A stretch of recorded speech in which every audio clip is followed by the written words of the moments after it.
Coming up on this week's show, some huge news for TurboGrafx fans. A new Amiga magazine is coming. And we talk gaming memories with Go 8-Bit's Dara Ó Briain. Hello and welcome to the Retro Hour podcast, episode number 247, your weekly dose of retro gaming and technology news with me, Dan Wood. Me, Ravi Abbott. And me, Joe Fox. And welcome to our weekly geek out of the best retro gaming stories and technology from the last 7 days. We have a little roundtable discussion about what's been going on, and then the second half of the show, we dedicate it to bringing on a very special guest. Now, I actually wasn't involved in this week's interview, although I must admit, I am slightly gutted that I wasn't, because it sounds like you guys had an absolute blast recording this, Joe. Yeah, we had about an hour chat with the legend Dara Ó Briain, which was just hilarious, to be perfectly honest. We it was very chilled. We just kind of spoke a lot about gaming memories, shared a lot of memories, a lot of his memories from the 70s and 80s and 90s. And then we moved on to talking about some fantastic shows like Go 8-Bit and Robot Wars. But I really hope you've edited this really well, because I think about half an hour of it is just me laughing. Because the guy, half an hour of it is swearing as well. It's just swearing, just like I could not stop laughing. He was just the funniest guest we've ever had on, and it was just really cool because like I grew up watching him on like Mock of the Week and stuff like that as well, and he was just really down to earth. And he actually mentioned that he'd been invited to do a couple of BBC podcasts, but we actually got in there first, and it was really nice of him to say, "I'm actually going to do you guys first, and then I'll do those ones in a couple of months." So he's not kind of like doubling up and stuff, and I thought that was really good. So it was a great interview. And of course, our long-running feud with the BBC, being that we are in competition with Gardener's World podcast every week in the charts. Main rivals, Gardener's World. God. Well, Ravi keeps listening to them. that Monty Don. No, so I was talking to Charlie Brooker when we had him on the show, and he mentioned that there was a lot of people that are into games, and Dara was one. And then obviously seeing him on Go 8-Bit, and I'm a huge Robot Wars fan as well. I really geek out in that. So I messaged him, and he was totally up for coming on the show, and it's fantastic. I hope we get more of these kind of celebrities that are secret gamers, Well, Dara, I mean, for those outside the UK, I mean, I'm sure everyone in the UK and Ireland will know who Dara is, but I mean, for people in Australia and America, he's actually, I mean, he's a very big name here in Britain. He's like being a stand-up comedian. He does shows all over the world, though, actually. And also, like he said, he's hosts panel shows like Mock the Week. He did The Apprentice, You're Fired, The Panel. He's had, British Academy Television Awards for Best Entertainment. He did Go 8-Bit. Gaming BAFTAs as well. And also in his comedy sets, he does a lot about video games. So Gears of War, he's done it. And if you look up his Gears of War video on YouTube, it's absolutely hilarious. He sums up Gears of War 3 so well. And Go 8-Bit, I mean, we've actually done episodes in the past about that. We did one with Steve, didn't we? Yeah. From Go 8-Bit a couple of years ago. And that was kind of a British comedy panel show that was centered around retro video games that was on from about 2016 for a couple of seasons. And that was a great show. And Dara, again, like you said, he's kind of one of these celebrities who are closet video games fans. I mean, Dara a bit more obvious than someone like Jonathan Ross, for example, who also is a massive video games fan. But it's just great when you kind of break them out of their, the television shell and get them just like really nerding out. So I'm actually really excited to hear this interview. It sounds like you guys had such a laugh doing it. Oh, it's great fun. And, he was going, oh, is this just going to be me talking about Gradius or like a game for an hour? He was totally just prepared to sit there and geek out. So it's a really fun interview. I hope you guys enjoy it. So Dara Ó Briain's going to be our special guest. He'll be on the show in around 15 minutes from now. Now, let's just get straight into the stories this week, because there's been lots of news stories been shared all over my timeline this week. I keep seeing this one popping up everywhere. The brand new release from Analog, who are doing a TurboGrafx console. Yeah, this one, I thought they'd already done this, but obviously they haven't. This looks really interesting. So they've announced today at the point of recording that they're going to be releasing next year the TurboGrafx Analog Duo, which just looks really, really cool. It's going to be coming out at $199.99. So I'm not too sure if we're going to get it in the UK, but it's going to have TurboGrafx-16, the PC Engine, the SuperGrafx, TurboGrafx CD, and the PC Engine CD-ROM, and the Super Arcade CD-ROM all in one package, which I didn't even know there was that many TurboGrafx consoles, to be honest, and that many different, like cartridges and games for it and stuff like that. So it's really cool. But what's really awesome is it's not emulation or anything like that. It's going to be playing original discs, original cards and stuff like that, and you can use your original controllers on it and everything like that. So I think that's really interesting. So it's accurately recreating the hardware on FPGA, which actually this company Analog have a really good reputation for. So they've released previous consoles and they've been really compatible with the older machines, playing all of the games. And, like the Analog Pocket, that was a hugely successful machine as well. I think they sold out straight away with that. Wow. So, this one, they've got a really good reputation going into it. And interestingly, it's the first CD-based system. So do you think this could lead to later CD machines being done? Do you think we could get some like Saturn Dreamcast hybrid? I was about to say what I would love to see is some of the more obscure, like the CDI and stuff like that. But I think that's more reasonable, like a Saturn Dreamcast hybrid one. That didn't even cross my mind. So yeah, I think I'm quite excited for it. I probably won't pick one up at that price point, but just because I'm not too familiar with the TurboGrafx. But it could be a reason to get familiar with it. But that would be incredible, a Sega Saturn Dreamcast duo thing, like, a couple of years down the line. It's for the real kind of hardcore fans, this is, because you get your great 1080p video output. You can have your gamepad, you can play your original consoles, but it does come with the price tag to reflect that. So it's $199 at the moment. Interesting that you say it comes with a price tag, but sometimes some of these machines are like $500. I forget the name of the one that we covered a couple of months ago, but the one that plays, it's like, I completely forgot. Dan might know it when I say it, but it's like the one that you can clip all the different things to it, and you can make it so poly. The poly. Yeah. And I was like, oh wow, that could be finally like a reason for me to play some Neo Geo CD. Thinking it would be a lot cheaper, but no, I was like, well, I may as well just buy a Neo Geo CD, get it for like $500 than buying one of them. So I don't know how much TurboGrafx and stuff go for. I know the Mini is usually about £100, but I don't think that's too bad at the $200 price mark. But at the same time, it's coming out, kind of when PS5 and Xbox, whatever it's called, are going to be, on the horizon as well. So I don't know how well it will sell. Yeah, I think obviously it's a different market. I think, someone who buys a PlayStation 5 is probably not going to be interested in a TurboGrafx machine. But I mean, it's interesting you mentioned the CDI, because I was looking at the design of it, I was thinking, what does that remind me of? And actually, it does remind me. It does. The smaller model, the 400 or something, I think it was called. Yeah, it looks like looks like a cross between the CDI and one of the later PS3s to me.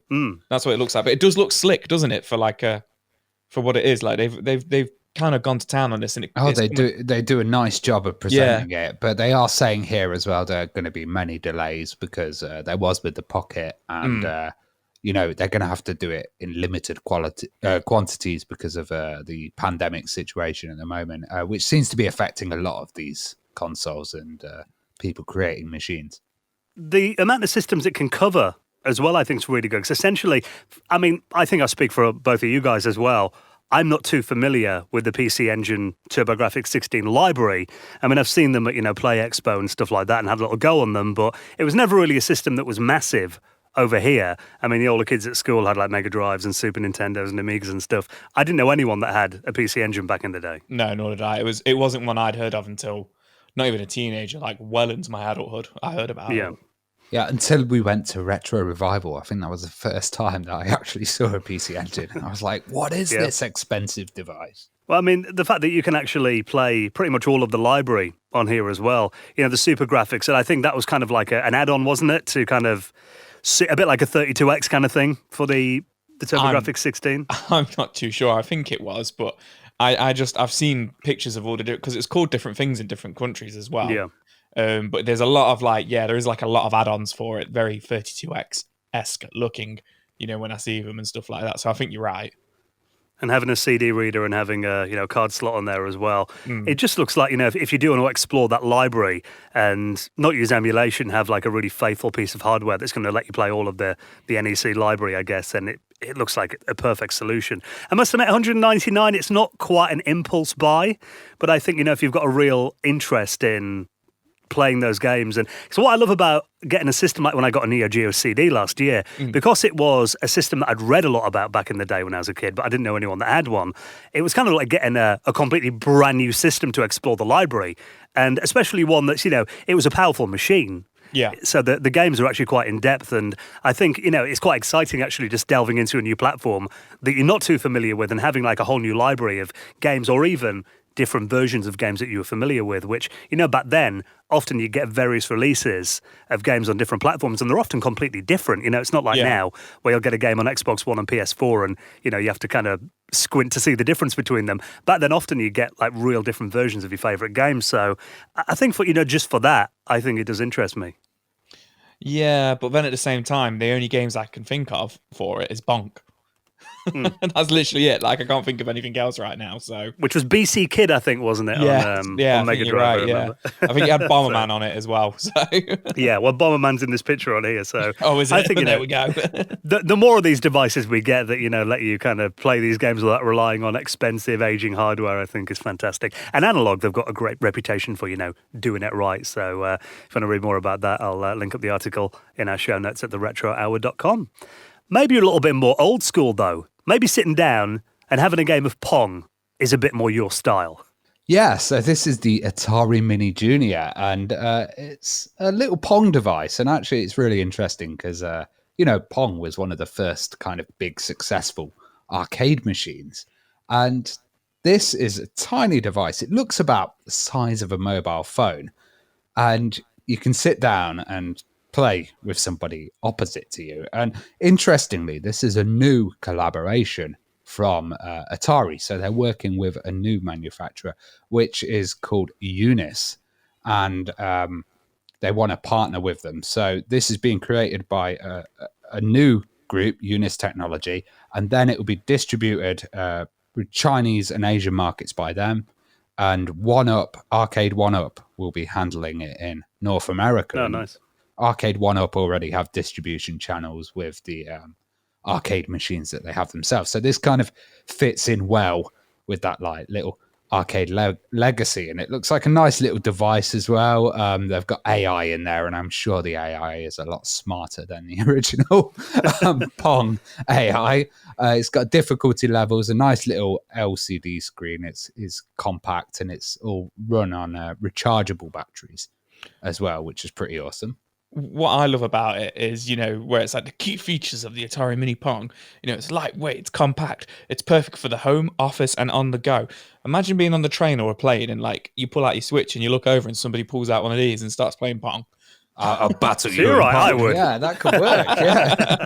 It's just funny to think that, it's like, and on the go. But yeah, it is. It's only 7.9 inches. So a little bit. That's like an iPad mini size, then, isn't it? Yeah. So that's pretty cool. And it's got the actual like paddles as well, like the actual dials. Little wheels, yeah. Yeah, which are really cool. Yeah. That's one thing. So, I played the original Pong cabinet, the one they've got up in Leeds at Arcade Club up there. And that was just, me and my friend were there. We obviously played all, we were playing on Golden Axe and Street Fighter and all that kind of thing. But then when I spied that original Pong cabinet, I said to my mate Paul, I was like, should we ever go on that? We were on it for about half an hour. It's one of those where it's, just one more go. And, obviously I did a full interview with Al Alcorn that we ran on the podcast a bit earlier this year. Yeah. The man behind Pong. And when I was talking to him, I said to him, in terms of video games that are multiplayer, to this day, that game is one of the most adrenaline-fueled multiplayer experiences that I've ever played. Just when you see the opponent's ball flying towards your paddle, and you're going to miss it, that feeling of dread. It's like, it still does it for me, Pong. I think it's still great fun. Yeah, I really want to try one of these out, and maybe we can get one and do a little Pong battle. That would be good fun when this COVID's over, because I doubt that's 2 meters or distance. They got a really slick launch video as well. I don't know if you've seen it. Loads of neon and everything as well. So I love that. Loads of neon and stuff for Pong, black and white. That proper 80s look to it as well. So there's no release date or pricing for it yet. It doesn't look like it's going to be a very expensive machine, but they're saying that it should be available in time for Christmas. So, we'll make a nice little Christmas stocking filler this year, I think that. Now, Ravi's been keeping busy recently. You're involved in this little project that you've been telling me and Joe about all this week. A brand new Amiga magazine, a printed magazine on paper that attempts to hark back to the days of stuff like Amiga Format and CU Amiga, is going to be coming out soon, and you're involved in this. Yeah, so out of disclosure, I'm the deputy editor for it. And actually, Jonah Naylor, who runs Simulant Systems as well, he's the editor, graphics designer, and staff writer. So he's kind of come up with this project. And for like a couple of months, he was saying, Ravi, I've got this idea. I've got this great idea. And I was like, oh, what is it? And then he finally dropped it on us all. And it seems fantastic. It's like I've been missing something with magazines, which has been the kind of cheekiness and stuff like the letters section and, you know, that general magazine culture. We're always on about it on this show. Yeah. And we're trying to basically recreate that now. To justify the printing of the magazine, we're going to need 500 pre-orders. So we kind of know how big the market is, how many we need to print. We don't want to print too many. And if we don't hit that number, everyone will get refunded as well. So it's not like you're kind of just committing to chuck your money away. But what you receive is 54 pages, full A4 magazine with community written pieces as well. So for the first issues, we're going to get people from the Amiga community because it's really blowing up and getting passionate at the moment. We want to get them involved, edit their pieces, put them in, and then have professional interviews alongside them, staff written articles. We're going to cover like new and classic gaming, software and hardware, demo scene, all of these kind of cool things that you've kind of been missing out on, getting a nice little physical magazine and getting it actually posted through your door. So I hope that we hit this number, and to help us out, you could go to amiga-addict.com. I love the logo as well, because I mean, it looks very similar to the Amiga Format font. Yeah, and it's all done on Amiga. The whole magazine is produced on PageStream, which is an Amiga piece of software, which is even crazier.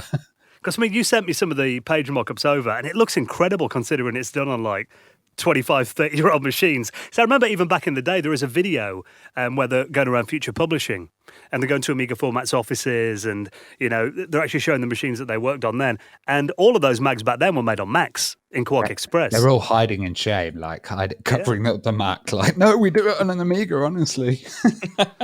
I love magazines anyway. I mean, I read Retro Gamer every month, but that's about the only mag that I really get these days. So having another one that you can just, take in the bath with you and read and stuff is just great, I think. Yeah, hopefully we'll get this number. And, if you go on the website, you'll be able to read some articles already that we've created. So you get a kind of idea of what the magazine's going to be like. And I think Joe will have to get a subscription ready for his Amiga Mini. I was literally thinking they should interview me, and I should just be like, I don't know anything about Amiga. well, like you said, it's kind of going to be your gateway drug. So if you're becoming an Amiga addict, then you need a gateway drug, don't you?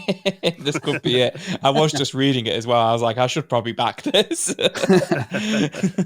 So yeah, definitely make it happen, everyone. If you want a good physical Amiga magazines. I do miss those. I mean, the last one I bought, I think, was I got a few Amiga Future issues when, I see them at shows and stuff. They've been running for 8 years. They're German based, and they've been going, but they're every 2 months as well. So there's there'll be half the amount of those coming out, but they're still great. And they cover a lot of the more modern stuff, don't they? Not the classic Amiga stuff, which, I'm more into the old school stuff these days, if I'm honest. I think the last one I bought regularly was Amiga Active. That must have been, 20 years ago? 2001 that was, but then they have Total Amiga. Do you remember that one? That was Southeast Amiga Group or Amiga Link, yeah. But there hasn't been many in the last 20 years here in the UK. So, I think, if you're a fan of those mags back in the day, definitely support this, amiga-addict.com. Now, while everyone's getting hyped for the PlayStation 5 and the Xbox One Series X that everyone keeps going on about at the moment, we're a bit more excited for these classic games. Like, for example, maybe you want to run The Last of Us 2 on your original PlayStation. So, this is a great article, which is...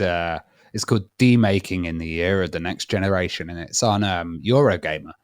Now, they're talking about, we love demakes on this show. absolutely. Explain what a D-make is for the people that might not know. D-make is taking a modern title, a cool new game, and then kind of putting it onto a lesser system, or it could be an older one. So like the greatest one that I loved was Halo 2600, which was Halo taken down to the Atari 2600s, like down to the bare minimum. But this article, they talk about ones that I've not seen before, and I don't know if you've heard of this. This one's definitely for Joe. Soundless Mountain 2. Yeah, I hadn't heard of this. This is really cool when you sent me this. I was watching it thinking it was brand new, going, oh my God, I want to play this. I hope this comes out on an NES cart. But yeah, essentially, Soundless Mountain 2 is a demake of Silent Hill 2. And it just looks amazing. Like they've captured the essence of it so well. But it turned out it was actually made in 2008. And it's just kind of resurfaced again, in this article. But a lot of it, what I found was really interesting, is a lot of people, making The Last of Us Part 2 as a demake for like PS1. There's another one, like, Resident Evil 2, the remake, but then demade into, which makes no sense because obviously it was a remake. But it remake and demaking it. Yeah, like it was just really interesting. But what I didn't know about it, and it's actually something that we've touched on before in the show, then I was like, oh yeah, it's all coming back to me. They're being built in, from what I understand from what Ravi was explaining to me, in PS4 software in something called Dreams.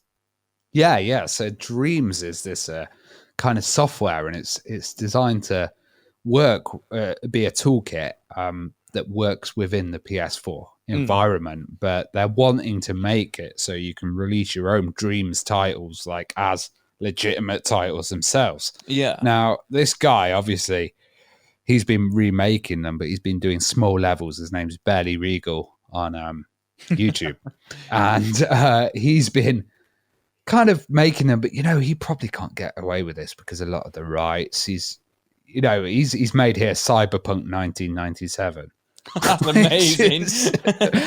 Which is based on the kind of Cyberpunk demo. So I don't think he'll be able to release these fully, but it's really interesting to see that you could kind of make these games inside the PlayStation architecture. It reminds me of Net Heroes. Yeah, that's the blue PlayStation 1, isn't it? Where you could make your own games and they came out. Yeah, black one. Yeah, and you could the black one, kind of program them. Yeah, and it came out on the demo discs, didn't it? The full games would come out on them and stuff. And I think it's a crying shame that they can't release them. Like you say, it's all because of legalities and stuff like that. But when I see these, I'm like, I'd love to buy an NES cartridge and play that. I'd love to buy a PS1 version of The Last of Us 2. So, and it looks really good as well. The soundtrack, it looks so good. Yeah. I was like, I really want to play that. Yeah, it's like the sneaking around in Last of Us works really well. Yeah, definitely. And we all love retro here. I mean, with the retro out at the end of the day. So, but I'm sure there's places to find these on the internet so we can play them on our PCs and stuff. But I'd just love to have that physical media and just play it, just slap it in my PS1 or whatever. That would just be absolutely amazing. And I love the lengths that these guys go to as well. Yeah. I mean, obviously, I'll link up the Eurogamer article all about demakes in the show notes. I mean, they're talking about a guy called Nicholas in here who's actually, he did the Scum engine. He's actually remade it in Pico 8. That's that kind of.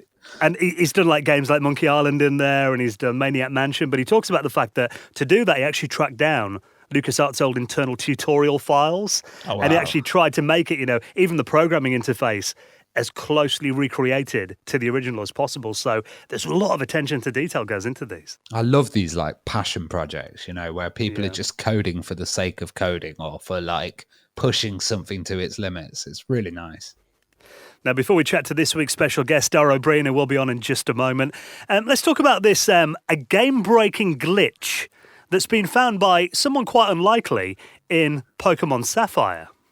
Yeah, so I don't know if you know about this phenomenon. So a lot of people kind of, they do different things when streaming. So I think it was Let's Play Pokemon was one where they had an audience that would decide on the controls. Now, this guy's actually got a fish. He's got a fish. He's created a grid, and then wherever the fish goes, his pet fish on the grid, it will then start to play Pokemon Sapphire. So essentially, the fish swims around in front of the A and B buttons and the up, down, left, right, and whatever it kind of swim past, it then does on the stream on the game, doesn't it? Yeah. That's amazing. It's been doing So the fish is playing the game. So the fish is playing the game, and it's been playing it since October 3rd, apparently, being streamed. But when Ravi sent me over this, like, not only is that fascinating and amazing, but it's actually found a game-breaking glitch in Pokemon Sapphire, which has never been discovered before. And so maybe it's the randomness of the fish that's that's actually caught this. Essentially, it's like when you stand on this particular spot in a mount. I'm not familiar with the game. I love the original Pokemon game. Was it a Game Boy game, wasn't it? It was a Game Boy Advance game. Yeah, Yeah. Game Boy Advance game. It came out in 2002. So by that point, I'd stopped playing Pokemon. But essentially, you get moves that you can use in the overworld, like Strength and Fly. Strength being one where you push and break boulders out of the way. And essentially, when you're in this particular dungeon, rather than moving this block out of the way, it actually spawns another block and makes 2 blocks and breaks the game, essentially. Like, and this fish accidentally discovered it by just swimming over those button presses in that exact space. So the chances of that happening are just like millions and millions and millions to one. But this fish is called Morris, and he found it. Maurice, and he's found it. It's amazing because we've seen AI playing games, and now we're seeing fish play games. Like, I wonder what's going to be next. You know, if my AI job, fish. if my job was a video games tester, I'd be very nervous now. I just think I have all these visions of like Nintendo just telling all their game testers, right, go home, bringing in all these fish tanks. We've got a load of koi carp. You guys have got to go home. We've got to save money. COVID's shutting us down. Get the fish in. They never stop as well. I've never seen a fish asleep, have you? No. I have when I bought them from the fair. Yeah, normally the next day. Right then, before our interview with the incredible Dara Ó Briain is coming up in just a moment, just time to give a massive thank you to our patron supporters. Now, we do have a patron that's running, and we've mentioned before the reason that we're doing a patron. I mean, essentially, we have a lot of pot of money that, you know, you guys very generously donate to, and that just means that it pays for stuff like equipment for us to do the show from home. It pays for the software that we use not only to record and edit, all the subscriptions as well, our website hosting. Essentially means that we don't have to pay to do the show, which, you know, I've got to admit, it's quite a nice thing that you guys help us out and enable us to do the show every single week for you and dedicate time to getting these incredible guests on as well. And of course, you have a few perks for backing us on Patreon as well. We recorded and released our first proper episode of our second podcast that we're going to be doing probably around twice a month. No strict schedule on it. We're going to try and get a couple of these out a month, called the Retro Hour After Hours. And the first episode, people have been receiving this really well, actually. We've had some great comments on it. You came up with an idea to interview each other, and it was actually quite a laugh, wasn't it? Yeah, it was really fun, and like I think it was just really laid back and chill, and I think there was a lot more swearing and stuff than there usually was in it. And we just did it all in one take, you know. I mean, we're getting a lot better now. I think we've got one edit in this one, but usually don't give away the magic. I know. Usually we have loads of edits and stuff. It was just really cool sitting back and, you know, putting Ravi on the spot as well, asking him questions. Which I thought was it's really fun. you guys' turn next time. Yeah, I know. But yeah, it was really fun, and I'm glad people have been enjoying it and, you know, saying some nice things about it as well.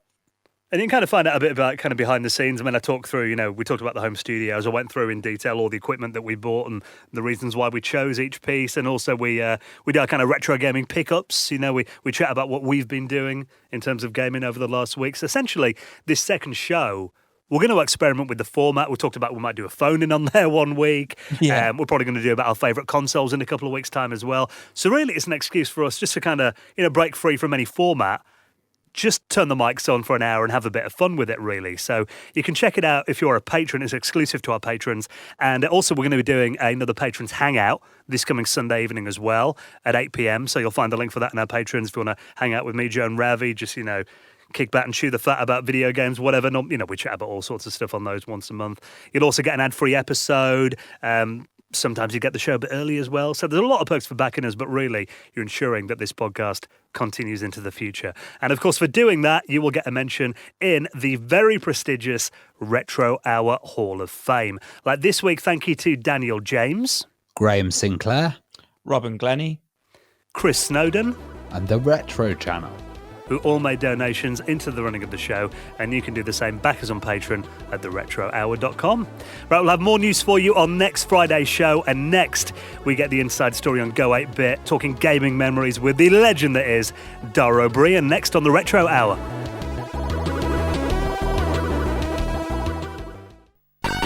You're listening to the Retro Hour, and I'm here with Dara Ó Briain. How are you doing, Dara? I'm very, very well. Lovely to be on the show.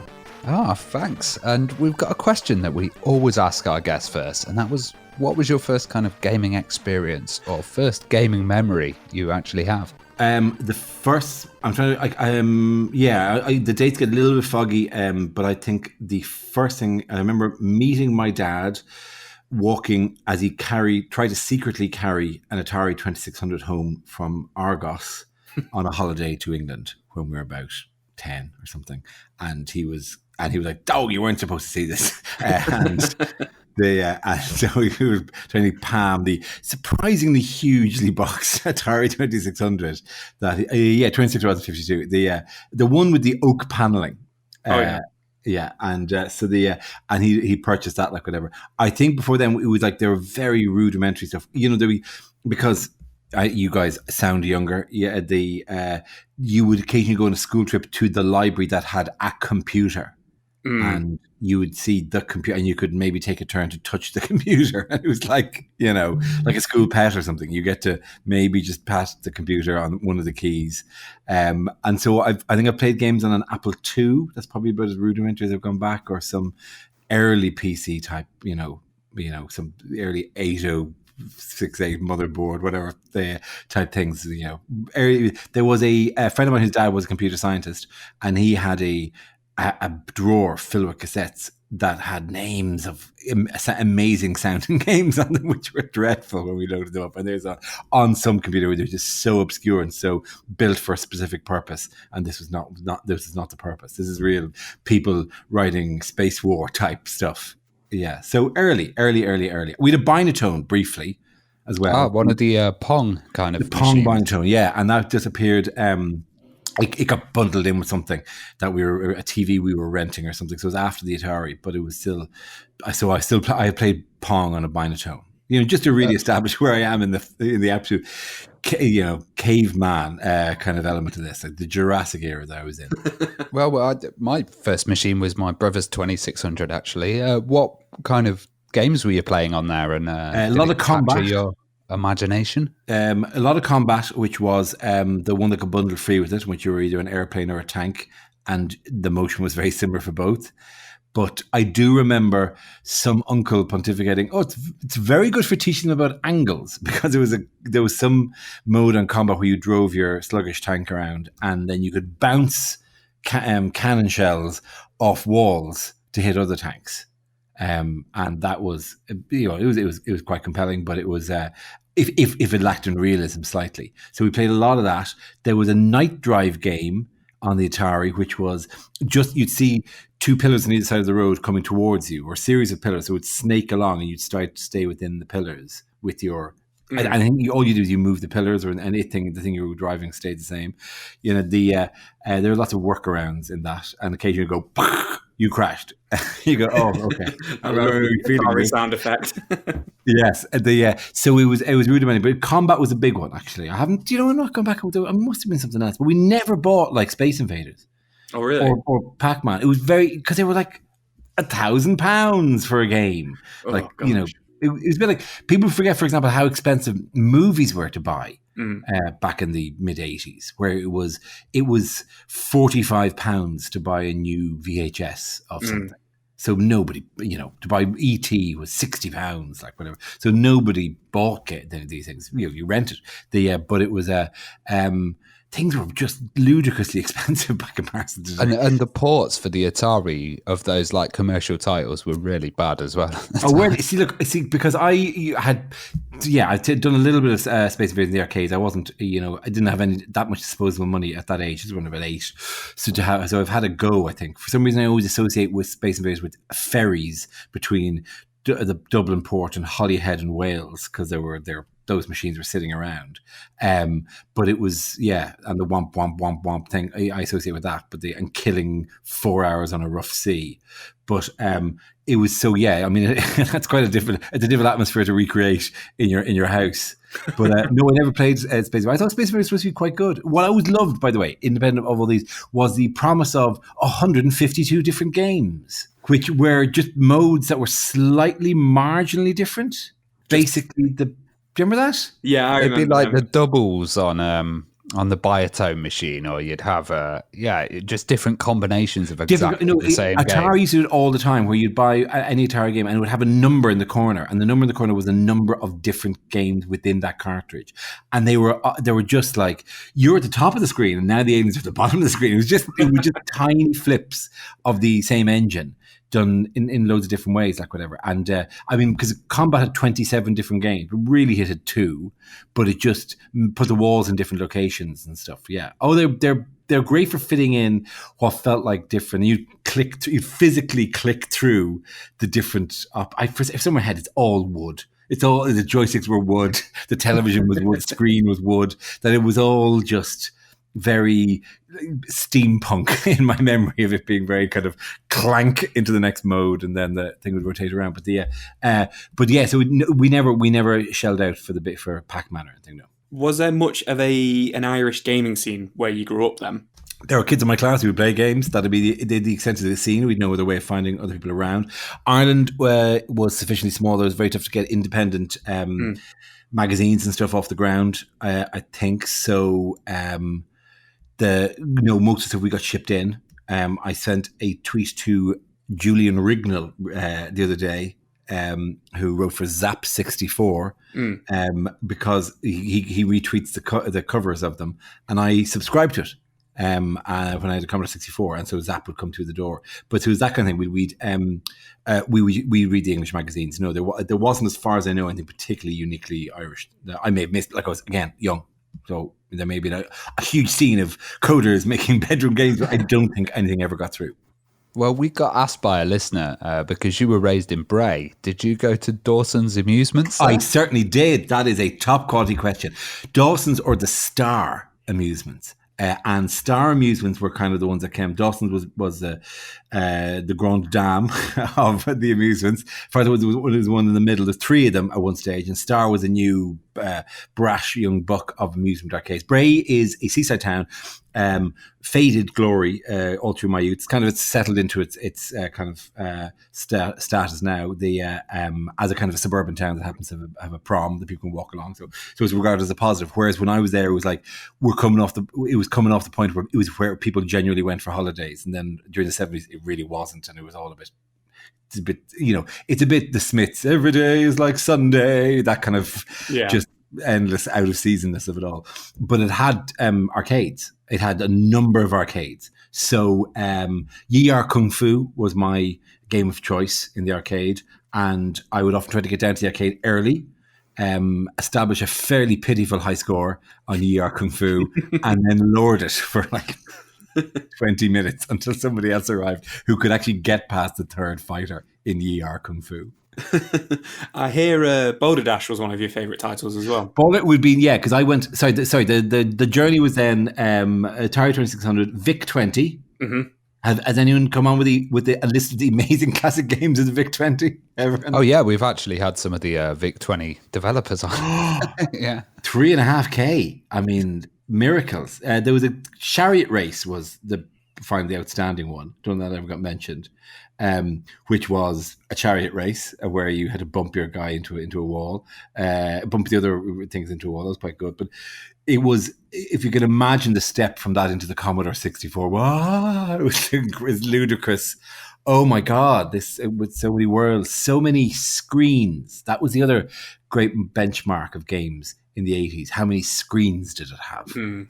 It's crazy because they've just actually released a recreation of the VIC-20, like a VIC-20 Mini console has just come out. Have they? Yeah, insane. So VIC-20 is still available in the stores. Oh my God. I'm sorry. I'm literally writing that down. Is that like, I'll find it on any major internet. It was the guys that did the C64 Mini. Which I only had out the other day because I was showing it to my 9-year-old. who was going, wow, what were the games like? And I go, let me take you on a journey, take you on an incredible journey into Put Fortnite down. Let me show you this. yeah. Yeah, if all the servers fail, then don't worry, Paradroid will still be here that we can do. But wow, I'm sorry, I've written a box on there, but I'm definitely getting that because it's even on emulators, it isn't the most popular emulation by any stretch of the imagination. We were quite surprised when they released it because we were like, is there going to be that much of a demand for the VIC-20? But there seems to be a good fan base for it. Oh, I mean, even the 64 games look a little bit rudimentary now. I cannot imagine. I'd imagine you plug it in once is what happens. And then you go, oh, okay. I mean, some of the games were dreadful on it. Just really, but that all got forgotten when the Commodore 64 arrived. And then we're into genuine quality. Just learning stuff. Yeah, Boulder Dash. You were going to do Boulder Dash? Yeah.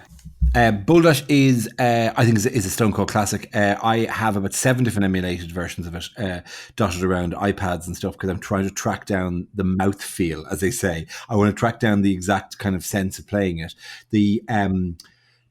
Which is proven to be surprisingly difficult. Actually, I either have a good emulation machine that has a good joystick, and I can't get the C64 emulator to run very well on it, or I have, with the best will in the world, I quite love that. I love that little C64 emulator, but the joystick isn't great on it.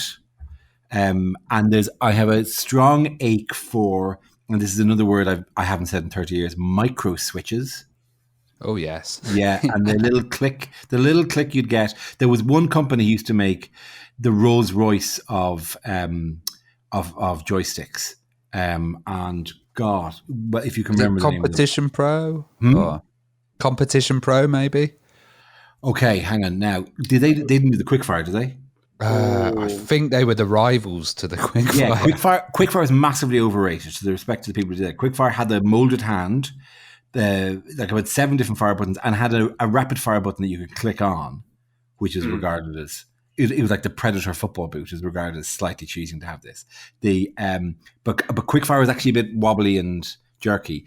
It might be the Competition Pro, yeah, and they had a series of they'd one which was, I can only describe it to you. It was molded like a shell. Let's say it had one button in the middle of a kind of it was like a teardrop shape. Yeah. With the fire button at the top and the joystick below it. So your hand was molded and your thumb naturally fell onto the fire button. And then obviously the other hand was holding the joystick. And that was a lovely design. But then they had another one which was like a beautiful square, 2 buttons, and it was black, but the joystick itself was red. And when you moved it, it had a satisfying click, click, click, click, click, click as the little switches registered what you were doing. That was a Christmas present in 1985, and it was much adored. The anticipation alone of it, but it was a beautiful thing. I'm sure there's a USB version of it somewhere. I'm now writing down Competition Pro. This is really great. This is essentially just shopping list. Competition Pro. I've got to sort it out. But those things were I think a beauty. I mean, I don't think modern controllers have anything on that. Since like the Wii, the Wiimote was kind of really innovative, but everything else has just been a gamepad. There's not really been any kind of crazy thing. I enjoy, a giant 40-hour adventure as much as the next man if I ever get the chance to play them. But I enjoy polygons and, being able to know that everyone I shoot in Call of Duty has a slightly different eye color. I enjoy that as much as anyone. But there is something, I remember when the Wii was so intuitive. I remember my wife, I think it was pre-kids, the Wii, it was, she's going, this is great fun. Is there anything on those other machines? And you go, no, they're not the ones, they're the ones, if you reach further around, there's another set of buttons underneath there. And then you can touch the middle bit and you can touch the side bits. And then you can actually, the bit you put in your thumb, you can actually press that in as well. So it's like, this is, if you come from nowhere, there's like, this is nonsense. And some of the flight simulator stuff, like I know that's just coming back because Microsoft Flight Simulator, they were insane, weren't they? We don't need to actually be a plane, presumably. I always thought I was trained. People wanted to go daka daka daka daka and do spins and yeah. Anyway, look, just do that thing where you flip your hand up into goggles over your eyes, and shoot things. A very simplistic view of how these things should work. There was a game on the Commodore 64 called Mercenary, which people don't remember. Do you remember that? I don't know that one. No. Yeah. The one where you land on a planet. It was done in wireframe. Yeah, and you fly, and there's a whole planet of you flying around, and there's an area that you land, your ship lands, and you have to get off the planet basically. So you can in various locations on the planet there are underground tunnels and areas in which you find items, and there's some danger. I can't remember what the danger is, but basically you're just meandering in an entire world, and it was just insane how big this world was, because there was even bits where you'd fly off around the planet, and for no reason they'd built a suspension bridge just in wireframe, just sitting some point of the planet, and you could fly around and under and around and over, and it was like, this is incredible. There's an entire world here, and that was the thing I always loved about games. I still do, is just the creation of entire worlds. Did you ever play Elite at all? No, because it's in the BBC, so I never. I mean, did it flip over to the Commodore 64 then at some stage? It may have been when it was already. There must have been some kind of conversions, but that was crazy. I never got the Elite thing, and we read about it because you'd read C and VG, in terms of ranking retro magazines, C and VG was 2 or 3. Zap was clearly the best, and then there's one called Commodore User. Do you remember Commodore User? Oh yeah. Well, Commodore User was notable in our school because one of the boys in the class visited England, bought a porn magazine, brought it back, and it got passed around the class. What folded into the pages of an edition of Commodore User, and word about this got out, and the song started, "We all want to see your Commodore User." So we walked in the school all day with all the children. The teacher would, what's up with this? But we all want to see your Commodore User. The rhythm of it was perfect, but there. Fantastic. So that, if you can imagine, all of your 14-year-old obsessions came together in one beautiful moment. Sorry. Anyway, Balderdash, beautiful balance of gameplay and discovery, but you have to, again, you need a good joystick because it's quite precise. There's a bit where you go down and have to quickly go left or right, otherwise a rock will fall on you, and that remains unbelievably irritating because it still does that on the retro thing. I mean, lovely. And then for some reason they did a Balderdash construction set at one stage, where you could literally just fill the entire arena with diamonds, and then and it was like a bonus level. You'd go, oh, ding, ding, ding, ding, ding, ding, and run along and just collect all the diamonds. Fantastic. But it was tough. It was tough. Finishing it was very, very tough as a thing. The other one I absolutely adored was Impossible Mission. Yeah. And that I did actually start up again last week, and it remains great. It remains fabulous. Just, I think the second one they ruined it by going isometric, but the first one was just, there's something pure about how the man, and the Foley editing is weird on it because he's running into these corridors, but it makes the sound of gravel as he runs, and he goes as he runs through these clearly polished linoleum marble corridors that he's running through, but it goes but it's so smooth, the animation is so perfect, and then to the point that I can still, go, another visitor, stay a while, stay forever, was the really difficult to understand speech on the Commodore 64 that I had on it. But that remained a great game. Fantastic. So when 16-bit came around, how did gaming change for yourself? It disappeared. It totally did disappeared out of my life because 16-bit coincided with me going to university. So all of the first consoles, it was SNES and all that stuff, like never played any of them because I was living the dream of being in university, and I just disappeared into a bubble for 5-6 years, and so all that during all the episodes we do about it on Thingamajig, Go 8-bit. Yeah. I'd sort of smile in a kind of oh yeah, God, yeah, whoa, that was they were great, weren't they? And never played it. So consoles I missed, I think, were those Nintendos, early Nintendos, the Game Gear, the Sega ones, all of those. Sorry, it was in my Just missed them bubble. all. Nah, that's fair enough. Other things I missed for those 5 years. Take That. Totally missed Take That.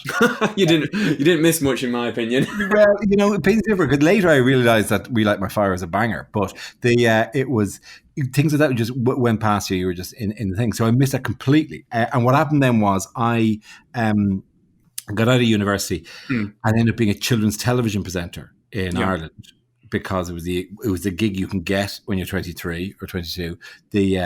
And I said, hey, we should have some video games on this, like whatever. And I got Sony Ireland to send me a PlayStation.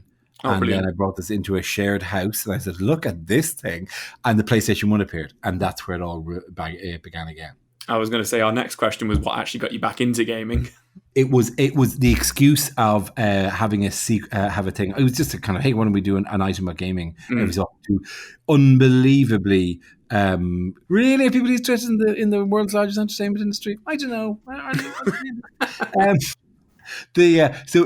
it couldn't be as improvably pointed out that this is, yes, it's the biggest thing in people's lives then as it could now, but we still did that. And so we came in just in time for Tomb Raider, for FIFA 98, for Tekken 2, and that was the stuff that, and also it helped then that I was living in a house share, and so there's always people around who wanted to play. So that was. You must have been like amazed kind of coming from that period and then checking out the latest titles where they're full interactive pieces with soundtracks. I'm reflecting. Going from to, in college there's the odd kind of, there was the odd arcade machine dotted around, like whatever. Pac-Land was another complete obsession of mine. That as well for a long time. Pac-Land. Sorry, this is jumping backwards a bit, but you've heard of Pac-Land, I presume. Right, it's a side-scrolling platform game starring Pac-Man and his world. And is it the one where he's got like a wife and a kid? And yes, it's a little bit of a point animated, and click, isn't it? It's kind of like point and click, but it's not. It's a platformer. No. It's a platformer. It's Mario basically. Yeah. That came out on the SNES and stuff as well, didn't it? Oh, I've no idea. No idea. It's the 16-bit kind of an arcade thing. Yeah. If you'd like, I can sing you the theme tune because it's in my head now and it's not moving. And I could go on, but Pac-Land. There was the amazing thing about Pac-Land, right? It's a perfectly fine. In my head, it's a bigger deal than it actually is in terms of as a game, right? But it had this thing in it where you walk along the Pac-Man's little road that he lives on with all the different houses. And it's all coming back to me now. And the ghosts are all there being dicks about stuff and stopping you and killing you, right? So I don't know why he lives with the ghosts. That's never fully explained why they'd be in the area like this, but they're floating around. And if you jump into them, but you can get past them. They're just like, any of these kind of platform game kind of things. So you jump over them, but they're fire hydrants as well that he has to jump over, right? And so he runs along and and if you jump at the right point, the cherries appear and you can collect 5 of them in a row, and the points scale up as you're doing the thing, right? Because you're just going from left to right. But amazingly, and I only know this because I saw somebody do it, and this is whatever 86, 87, I suppose this was came out. That the second fire hydrant, the third fire hydrant, which looks no different to any other fire hydrants, if you turn around and go back and just push against it, it slightly moves about like 3 pixels across or 4 pixels across, and a hat magically appears out and lands on your head, and then you can headbutt these floating ghosts and get more points. But there's no indication of this. No warning. It doesn't look any different in any way. It is pure Easter egg. And you kind of going, that's great. But in like the mid 80s, how does the word get around about that? I mean, equally that bit and Steve showed us on Go 8-Bit, where you, on the whatever level of Mario, that you can actually jump on top of the game area and just run along the top.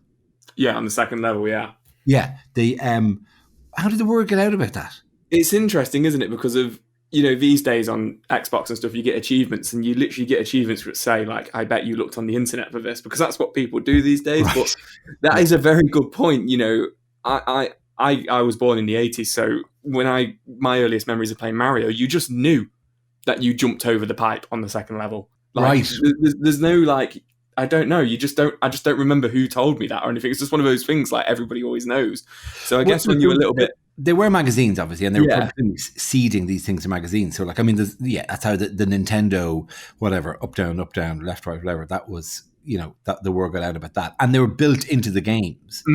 Yeah, it's interesting on the achievement thing. I remember meeting somebody who's, oh my God, what was that game that it was loads of things, there were 400 of these things you had to find dotted around the landscape. Christ, it's about 10 years ago.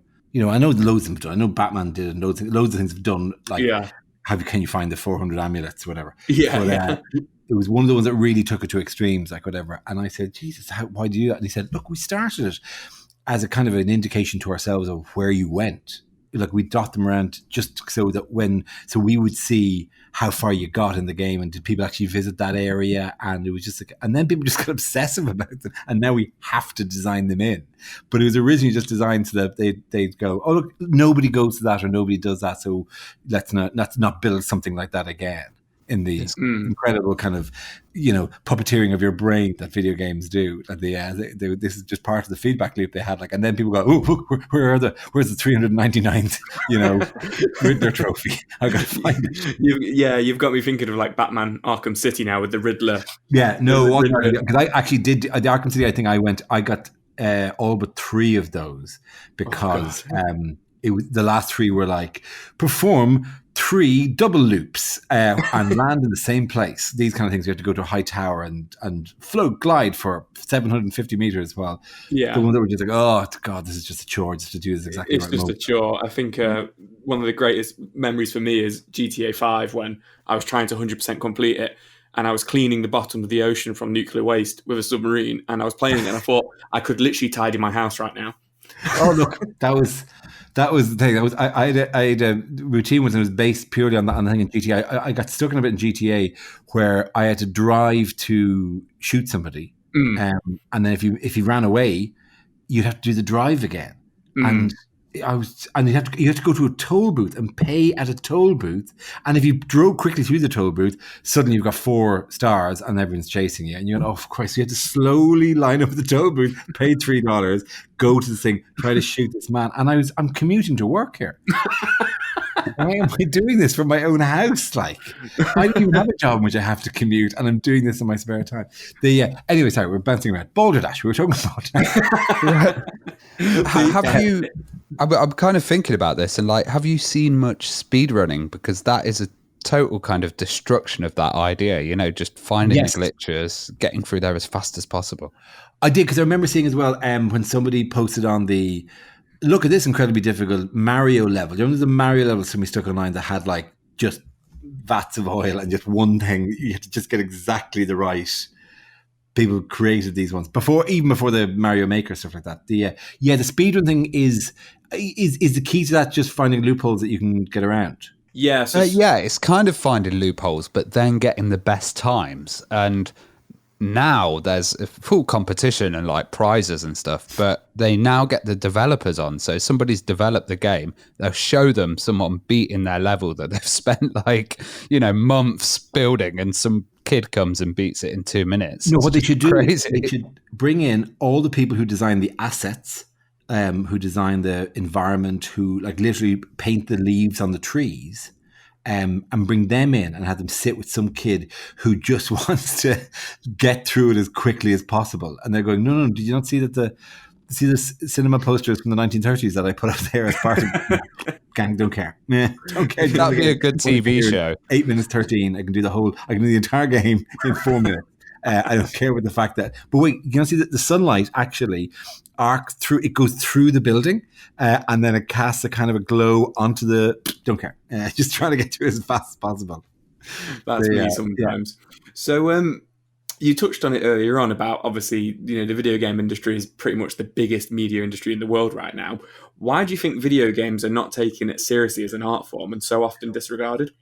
It's bizarre because the easy answer is that it was a thing that was generally people did when they were 14, but didn't stop doing as they got older. That makes sense if the industry was only 4 years old and it was just people who were in their teens doing it, or just boys doing it, or whatever way you want to narrow it down, cornerly. But the fact that we're an entire generation through this is a bit that bewilders me, like whatever. Because I'm 48 now. I get to play less because I've got kids.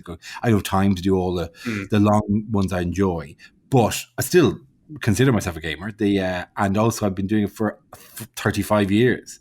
So we've gone through the bit where now we're rearing children, and I can't do the intellectual distance to go, oh, look at him on Fortnite. God, you'd never find me doing that, because you totally would have. So it's weird to me that it continues. I don't think it's it's particularly because if you say to people, no, you probably played Candy Crush on the train here, like whatever, or you probably got some little apps. I think have broken that down completely, where people just download a little casual gaming, and you can go, there you go. Sorry, you're in the gang now. But the one I remember doing an interview once, because I do the BAFTAs, and every year there would be an interview I'd have to do, and every year I'd have to sort of fight that fight a bit. And go, well, actually, it's the largest entertainment in the world, or whatever, and it's a really, really big. And we're here in whatever hotel, or all of us wearing tuxedos. We'll see if it'll be years that where the single largest release, bigger than Harry Potter, bigger than whatever Star Wars, would be whatever Call of Duty would come out, and that would be the single biggest entertainment product of the year. So there's you'd go, look, this is clearly a thing, right? And I do it about 3 or 4 times. And then I did one for Sky News where the guy says, do you know what I hate? And I'm going, here I go. And he goes, when you're online, and he lists off some perfectly normal thing, and but then you get shot, and you go, where? And then the guy's hiding, and he's just sniping, and you're like, oh, okay, so we're just talking about this normally now. Okay, that's fine. Yes, I do know that feeling. That's so. I remember it switching a bit, like whatever. So I got less and less as years went by of that. But I remember it very definitely being a thing. The first time I did the BAFTAs, where I said, "This is ridiculous. That's your huge industry," and people going, "Thank you for saying that." You're going, "Did it really? It needed to be." And it was an interview, it was making all stuff, but just always felt that I didn't get the. I mean, I don't want to see them turning brash. I don't want to see them losing the run of themselves and going around the place going, look, we're and stamping on bookshops or something. See that's the future, right? But kicking CDs in the faces of people. But it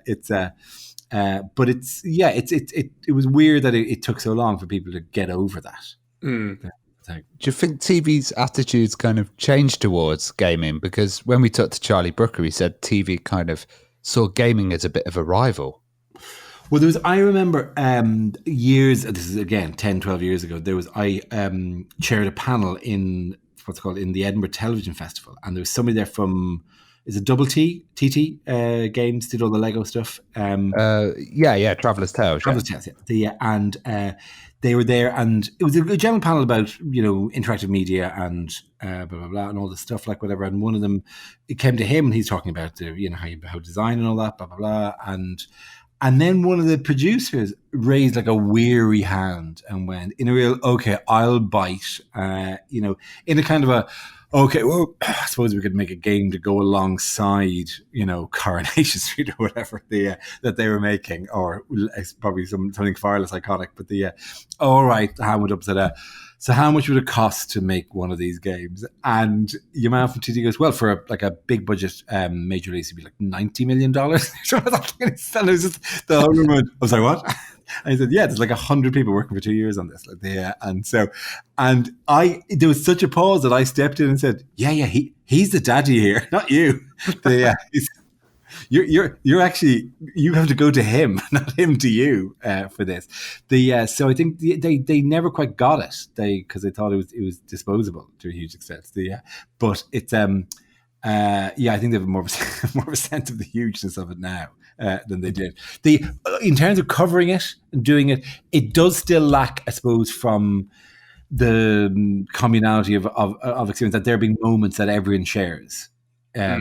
In a way that you're just I've never seen The Revenant, but I know somebody gets attacked by a bear in The Revenant. Yeah. That was an example I used to quote. Because you can show a clip of a bit of it. It's more difficult to show a clip of a thing. You've got to come across a bar like that, the dog jumping through the window in Resident Evil or whatever. There are things, but they're it's, you have to achieve the brilliant thing. I mean, it's very difficult to bring somebody all the way to go, look, I suppose we actually weirdly, sorry, I'm gathering my thought here. Now it's easier because you'll say to people, oh, you've got to stick with this for 2 series and then it gets good. And people are used to that conversation as a thing, going, oh no, I know the first series isn't great, but if you stick with it, blah, blah, blah. So you could probably go, no, play the entire way through Portal, and then there's this song at the end and it'll just break your heart. And people might be more open to that as a thing. But I think it lacked 2 things always. It lacked that communality, and it also lacked visible stars. And visible, attractive stars in evening wear, you know, being so you can print pictures of people.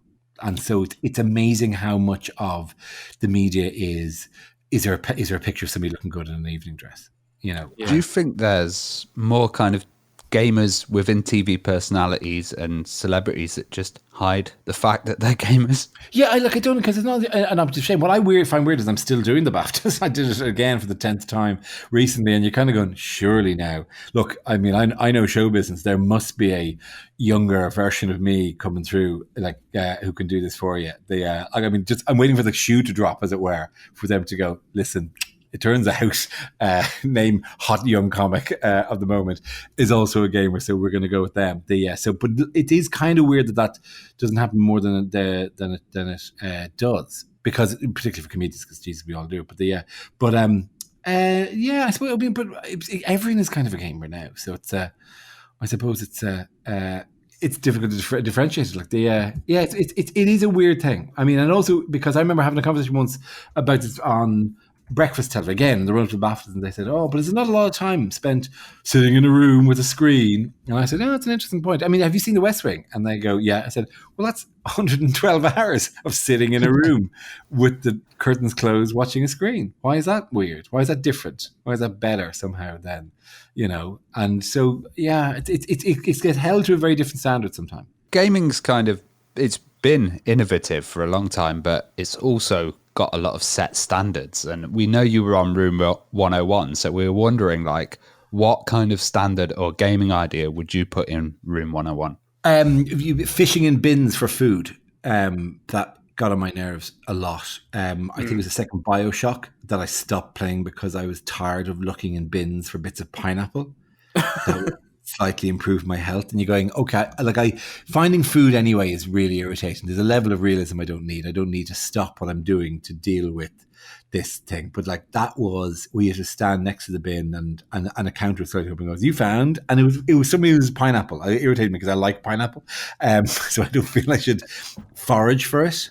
You know, I just go to Marks and Spencer's. They get the stuff shipped in. It's great. It's one of the joys of modern life. But there seemed to be a lot of that. And like forcing you to, the finding scraps of why these characters kept recording messages to themselves with bits of plot in them. I found quite funny. Resident Evil.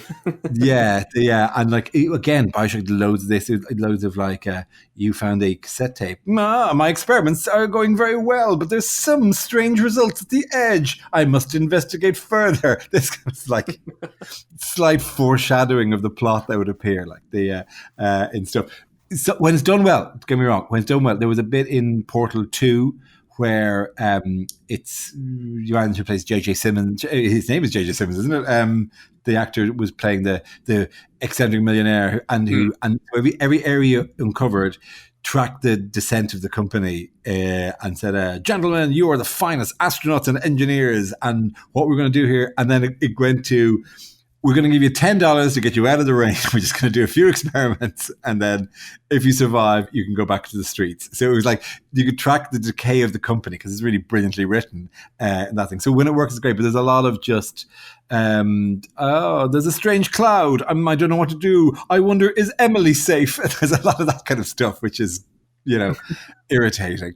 The gig I always wanted in gaming was to record the hints that, where an NPC would prod you in the direction, Sarge, over here, this door, near the barrel, shoot the barrel, just shoot the barrel. Which is the point where I'm literally standing unkillable, pointing at the barrel. Right, I'm shooting the barrel. Yeah. Oh dear, you've just literally taken me back to like PlayStation 2 so much there. We had one of the guests we had on with the guest kind of like presenters, award presenters, was the actor who played what's it called, Jock McTavish or something in one of the Call of Duties, and he came and said, "It's very, very nice to be here, and well done. Oh, this industry, blah blah blah." And we kind of had to sort of semi-raise. I leaned and goes, "Just say the thing." And he went in and he leaned to the mic and said, "Come at me," and the whole room went, "Oh!" I've heard that so often. Oh, man. Like what he wouldn't do is he wouldn't crawl away, and I would crawl behind him with the. So it's but look, those kind of things which were there for a reason. I remember having a conversation. We had some developers on at the Cheltenham Science Festival, and they said, "Well, will we be doing a video game?" I said, "Yes, you can." And actually, weirdly, I didn't know enough really to ask them the right questions. And the only time it really took off is we got into barrels and why barrels. And they said, "Well, just barrels are easy to draw." And like, so the barrels have gotten better. And when we had enough, when we could do it better, then they became chests or whatever. I think it was chests, then barrels, and when we could do curves, and then it became other stuff like whatever. And it was just because that was what we could make, and so it had to be that for a while.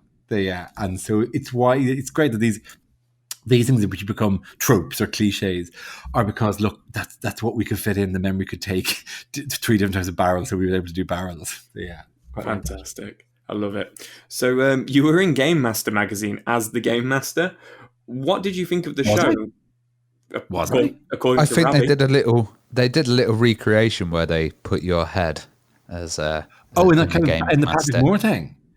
Yeah. Oh yeah, God, I bet that was flattering. Because it was I never saw much of Games Master. I think it was during the period where I wasn't involved in that universe. Okay, so Games Master wasn't a big thing for me. And was it because it was him saying, him giving tips, him going? People would write in and say, "I'm stuck at the, I can't find the amulet," and he would go, "First, you must get the." He'd say, "Shoot the barrel." Yes. But yeah, he would tell you where to go. Yeah, he would do the gig. Presumably, he knew nothing of what this was about. Yeah, we did an interview with Dominic, and Dominic said that Patrick never actually. He just came in and did it in a box, and then kind of knew nothing about games, and would just read off this script and then disappear. Look, there are DJs who I name a couple here. I can name a couple in Ireland who have been hosting the Pop Chart Show for 40 years now, and deliver with the same enthusiasm. It's Shawn Mendes that they said it's the Beatles because that's the gig. They've got a good voice for it, But so I always thought that I never quite saw the appeal of bringing that back. I mean, the Go 8-bit thing was appealing to a different thing. Because we pegged it on retro stuff anyway, and we had to do the bit of history of things. But also it was more about the interaction while playing. And so the actual, again, if you tie it to specific moments and try to make it topical, it's difficult to do. Also, I think it's so well serviced by the internet now. I think it's one of those things that it won't go on television because, and I remember having this conversation with somebody who does these kind of podcast, a video blogger type thing where they go, well, I've got such and such number of thousands of followers, and you're kind of going, how does that translate across? No one knows what the showbiz currency exchange is between what you do and what we do on television, how that, moves across from one to the other. Like, it's so different from a thing. But I think people would just naturally wouldn't go to a TV show for it. Was it a hard sell to get Go 8-bit going? Because I know Dave were looking at Red Dwarf and stuff like that at the time. No, do you know what? I'm trying to remember how tough a process it was, because there've been a couple of shows in Edinburgh doing games, and I think there was the fact that I said did it around something different, and we said it was a vehicle to bring comedians together and have them just do a dreadful word, banter. It was probably the way it was sold. If it was just sold on We'll Do a History of Games, probably not. But there was always a glow about going back over the actual about those early things, and like that was one of the fun things about it. But like Go 8-Bit is at some point there'll be a short and not very well widely read history of Go 8-Bit, which I will go right. Here's where it went wrong, because it had a beautiful thing in the first series where it was two comics, the other two comics around them, me and Ellie being funny, but you had that tension of. Oh my God, Rachel Riley's about to beat Russell Howard at football or whatever it was, and this is going to be really funny. And then we could spool back and go, no, this is the bit where you're driving the wrong way around the track and they crashed into you coming the other way, and what the hell were you thinking there? And it was one of 300 people, and it was it hit exactly that mark of we're on couches just being silly and having fun. But with that whole we're performers, we're doing it in a tight way, kind of thing that comedians do. And then it moved studios from the studios. In the studios, it got shut down. And so the series 1 was done with 300 people in it. And series 2, we had 40 people in some nights, or 60 people. It was up in Boreham Wood. People wouldn't travel out to it. The audience, they couldn't get a crowd into it. And it just drained the energy out of it. And it became this heartbreaking thing going, oh, this is so promising. This could have been Taskmaster. This could have run and run and run.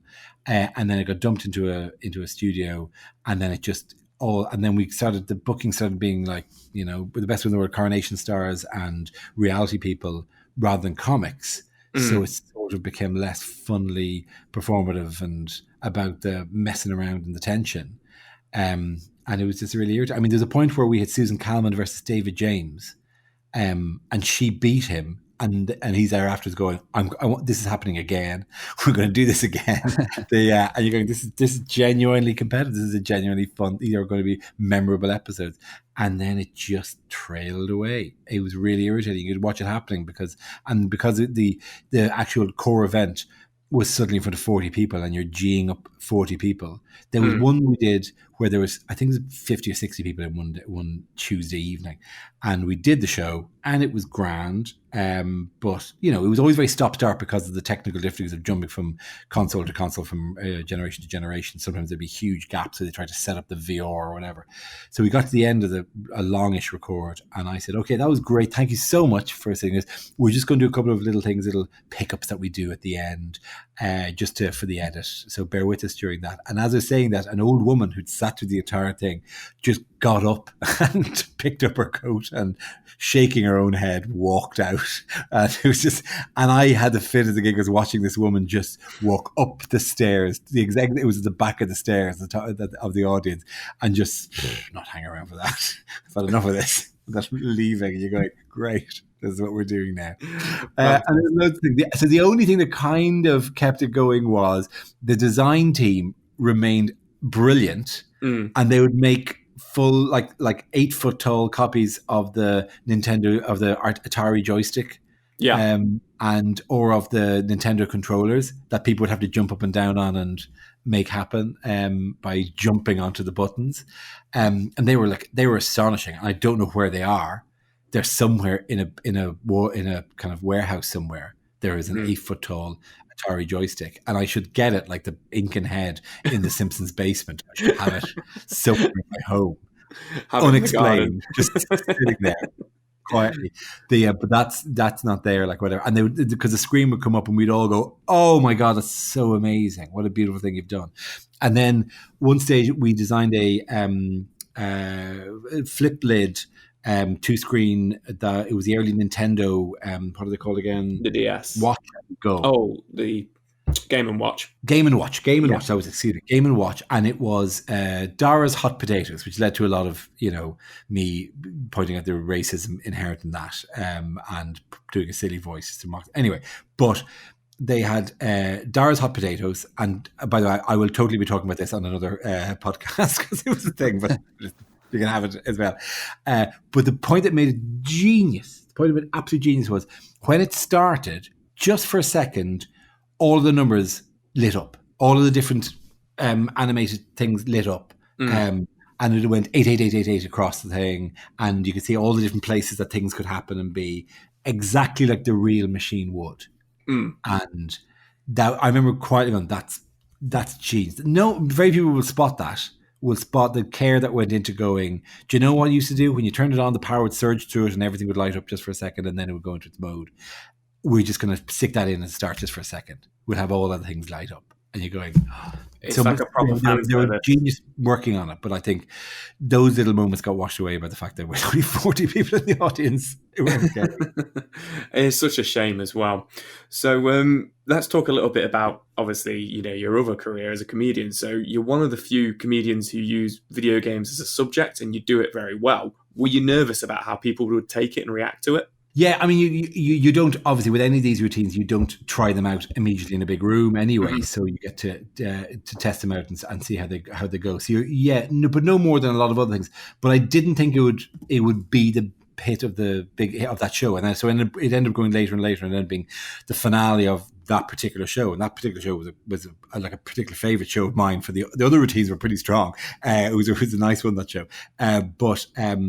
Then it just that bit of physicality at the end, of what is still I call the video game routine, because I think it was a nice observation. It's a nice strong observation that I keep seeing repeated back to me, that you have to earn the right to see the rest of the content and how unfair that is in comparison to other media. But just honestly, me waddling around the stage, being duck, crouch, jump, crouch, jump, crouch, toggle items, crouch, jump, crouch, and shouting snake. So it was, it was a thing that if you got it big, but even if you didn't, I'm suddenly waddling around the stage. But it did feel like it was a sort of a breakthrough that I could build up this, and this could be, I could rely on this to work generally in front of 1,000 people, 3,000 people, whatever, that it would be a strong enough bit to be the end of the show, because it was the last routine of the show. So it had to be, it had to cross over enough. Weirdly, earlier on in that show, there's a bit about the film 2012. And by contrast, I was doing the very first gig of the tour in Stoke, and I said, so what was the film 2012? And I explained it. And that was more difficult because you had to give them enough information about it for them to get the ridiculousness of the thing I was going to talk about. And the first night in Stoke, I was doing the routine, and for the most part, it was going well, but a man in the front row raised his hand. I said, what is it? He said, I've not seen that film. And I'm going, okay, well, you just sit through this for a while, and then we'll hopefully get to something in a little while. So it was like, it was a straightforward, I've not seen this, so therefore I'm zoning out in this routine.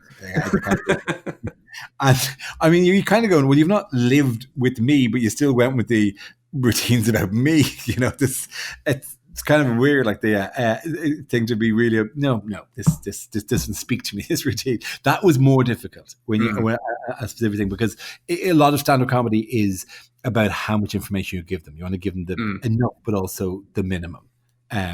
So you're not, any extra information is cluttering, and it's confusing, and they're wondering why it doesn't lead to something. And so it's that's part of the game of writing it.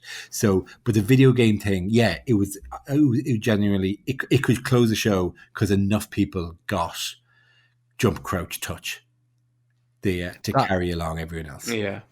And the one needed to know that Snake, when Snake dies, it goes, Snake. Dun, dun, dun, dun. I did a one of the BAFTAs. Your man was there. Hideo? David. Hideo Kojima. Hideo Kojima was there. Yeah. And there were two wonderful things about that. First was that, actually the second was that he delivered his speech in Japanese, and it was translated, but the translator wasn't beside him. The translator was just working off a microphone at the sound desk. So he would say he was doing, and then he would stand, and then a voice would say what he had said in English, which is slightly weird. And I said, thank you to Hideo for delivering speech both in Japanese and telepathically. But before that, he had been in the front row, and I said, Hideo Kojima is here. And everyone applauded, and I said, hey, I want to ask you one question. And from behind the podium, I took a box, and then I climbed into the box, and I was on the box going, am I hiding now, Hideo? Am I hiding? Am I hiding? It was partly a reference to the day-to-days. Is this cool? Is this cool? Me on the floor going, can you not see me now, Hideo? Can you not see me? Can you not see me? I bet he was just sat there, just stunned. Because he doesn't speak English, it turns out later. So I'm sure he got it, because I'm pointing at him, smiling, and then I climb into a box, I say something, and then I get out of the box and go do a big at him. Like, so he got it, but it was like, still, okay, have I flown for 12 hours to have a large man just go, is it a day with a box over my head? Have I disappeared now, Hideo? I'm going to have to look that up because I've not seen that. That's brilliant.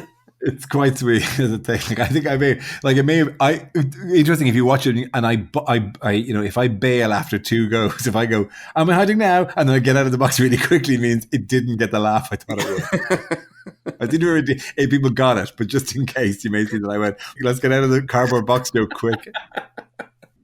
Well, Robot Wars was a epic show, and it was really interesting because, like, Craig Charles at the time was trying to do loads of shows. I don't know if you remember one called Cyberzone, where they had really early VR and they all had to run around, and Craig was just running around trying to get stuff going.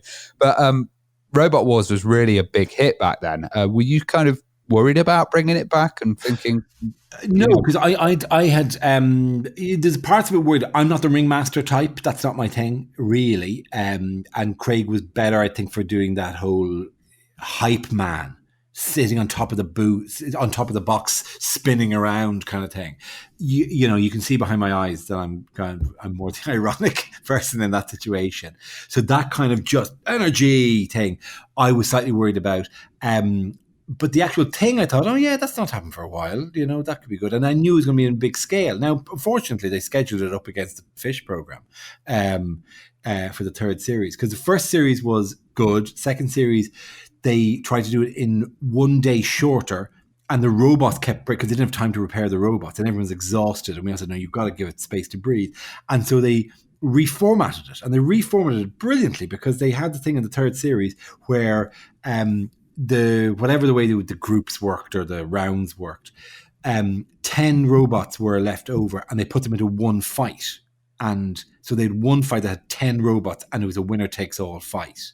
And actually, it was a weekend that my kids came up to see it, and friends of mine brought their kids in, and it took about 3 hours to set up. So they're all sitting around in this warehouse in Glasgow for ages. We're feeding them sweets and all that. And then there was a 6-minute long Robot Wars fight, which is the longest fight ever, in which 9 robots end up in a tip, and then, you know, Awesome-nator or something like that, or Destructonator wins. But it was a really genuinely quite cool thing to be in the room for, like, whatever, because they're just smashing it, and we're like, what? That's gone. No, that's gone. Oh no. And then things are going all over the place. And, you know, that's great. And then they played it on the telly at the same time as Blue Planet 2. And everyone was going, look at the fish. Look at the amazing fish. Like, and even we were going, look at the fish. Going, we're actually on the telly and then on the other channel, like, but no, the fish.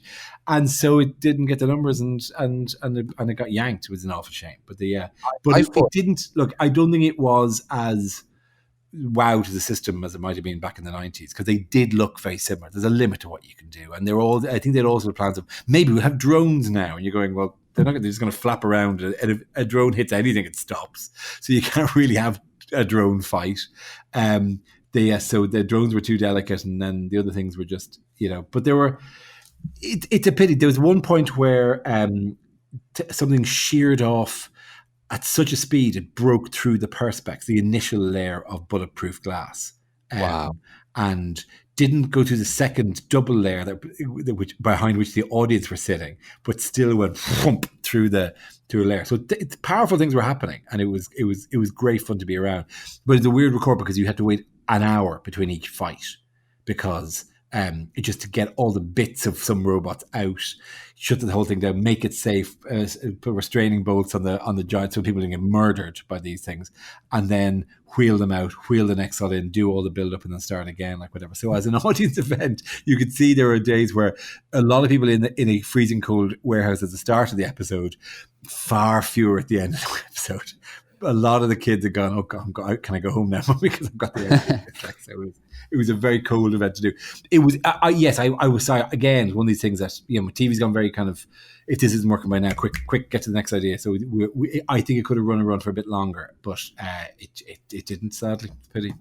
Yeah, I really like the way that like the 90s one was kind of all attitude and these guys in jackets and stuff. And then the latest one was kind of inventiveness, families. You still had Apollo, the guys in jackets and stuff, but there was more of a range and diversity of the kind of Robot Wars creators. Well, I think interesting. I think the Phoenix Knights killed off the whole Robot Wars. Like whatever the DJ was, guy going, stamping over people's tiny robots. But so we had to do it, and also that is, for good or bad, that's kind of my shtick, which is how cool engineering is amazing. That's great. That's fun. Let's talk about the sciencey part of it all. So that's kind of my thing, and so I was very excited to talk about what are we going to do with robots next, and how do you do this, and show me the tiny versions of it and all that, like whatever. So enthusiasm, nerdery, rather than the just blank it's a hype man kind of, this is going to be the fight of the century type thing, whereas I'm more interesting, a flipper against a spinner, let's see how that should work. Kind of sort of way that we're going to be doing it. But the Apollo were great because it was, again, they did a bit of that, but it's totally ironic, and the fact that they knew they kept flipping the house robots. Well, they did 3 of the 4 over the course of it, and they kept trying to come around and do thingamajig, the big one, whatever the hell he's called. Wasn't it? Yeah, a lot of the legendary stuff around it, I never really got into it in a big way. Somebody I did an interview where they said, well, were you a big, they always do this when you take over a show, were you a huge fan of the original? And you have to go, oh yes, I hardly missed an episode of it. And I'd seen some of it. And I got the gist. It's great, but again, I think it happened when I was in university. But I said, but you know what? Like I thought the show was great, but I never got into the whole lore of it. Meaning LORE, presuming that all nerds would know what I meant by lore. And that got printed. I never got into the law of it, LAW, and it's just weird. Like I never got into the rules of it. So I never knew which one, Dietor and these kind of things, the old ones that went on fire randomly occasionally. But I thought, like, even the 3 series we did, there was the Apollo was brilliant. Apollo was a great champion, flipping things all over the place, and flipping just works great. Then Carbide was the one that was a spinner and was brutal, impossible to beat. It was just this ludicrously powerful, 4,000 revs per minute thing, and so it suddenly seemed like that was the arms race. And then the winner of the third one was a dad and son, and it was, oh god, I can't remember. Was it one? Gabriel was that one? No, Gabriel was a weird thing. Gabriel was a thing that used to spin, and it had things coming off the side of it. This family, whole family, great family, who used to make all these little robots, and a robot kettle driving around in the repair area. There's some really cool people, but there was what was the one? Lovely kid and his dad, and they had this. Oh, I forgot what it was called, but they had to come through the 10 robot fight. They won that, then they won the semi-final, and then they come up against Carbide, and knocked them out. And it was this, they reinforced in exactly the right places to just edge it, and then they flipped them a couple of times just to underline it, like, and it was like this, and it was the narrative of it was great, but unfortunately fish win. Blue Planet just overcomes. It's tough to beat, a really adorable clownfish. How did the students that just created a box with wheels on it with gaffer tape kind of get involved? Second, got destroyed almost instantly. And there was a kid who went in as Donald Trump, had Make Robot Wars Great Again, like a medical student who had one of those. There was a guys who had one that they just make on a farm somewhere, and it was just totally flat and made of a perspex sheet and would spin around. It was very difficult to defeat it. There were ones that were ludicrous and just tough to beat. There was a surprising amount of variety, given that it felt like, well, look, lads, we know that the way to win this is to build a spinner.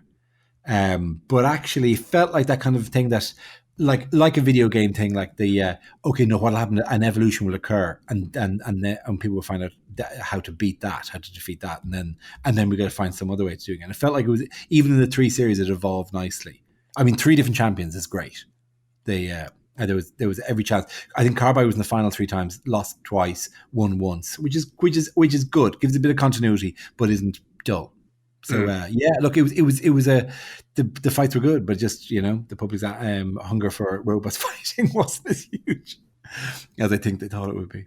That's awesome. So this has been absolutely incredible. So what we tend to do is always wrap up the interview with just kind of asking what's next for yourself. So do you have any future plans for any sort of video game related content? At the moment, no. Although tomorrow, weirdly, I've got to write a new show, and it's not a topic I've gone back to for a while. So I'll see if there's anything there. The last thing I did, publicly video games, was hosting the BAFTAs, and it was the first lockdown awards. It was like a week after lockdown, and it was done in my own house, where they sent me the thing that floats in the background, the kind of like logo thing, and I stuck it on the screen behind me and stood there and did the whole thing. And so that was my last public thing with it. But no, there isn't a specific video game plan to do anything at the moment, and we keep meaning to try to get something back in that sphere. I worry that if something happens and doesn't go, doesn't do years and years of it, like television has tends to go, well, we've done that. You're going to go, there's probably other ways of doing this. But actually, a good video game routine, I might have a look at that. Because I'm not sure what I've other things to say about it. It might be nice to get back into enthusiastically ranting about video games again. But no, not specifically. I mean, look, I'm a comedian. We do nothing these days. So just gone. I got some podcasts coming up. Fantastic. Well, thank you so much for coming on, Dara. This has been absolutely amazing, and it's been an absolute laugh as well. Good stuff. Very, very good. An absolute pleasure. Good luck with it. I never really got to talk about the games as much as I thought I would. I genuinely thought I'd be talking about Gradius for an hour. Well, we might have you on another time if you're up for it to talk about Gradius for an hour. A pleasure. Good luck.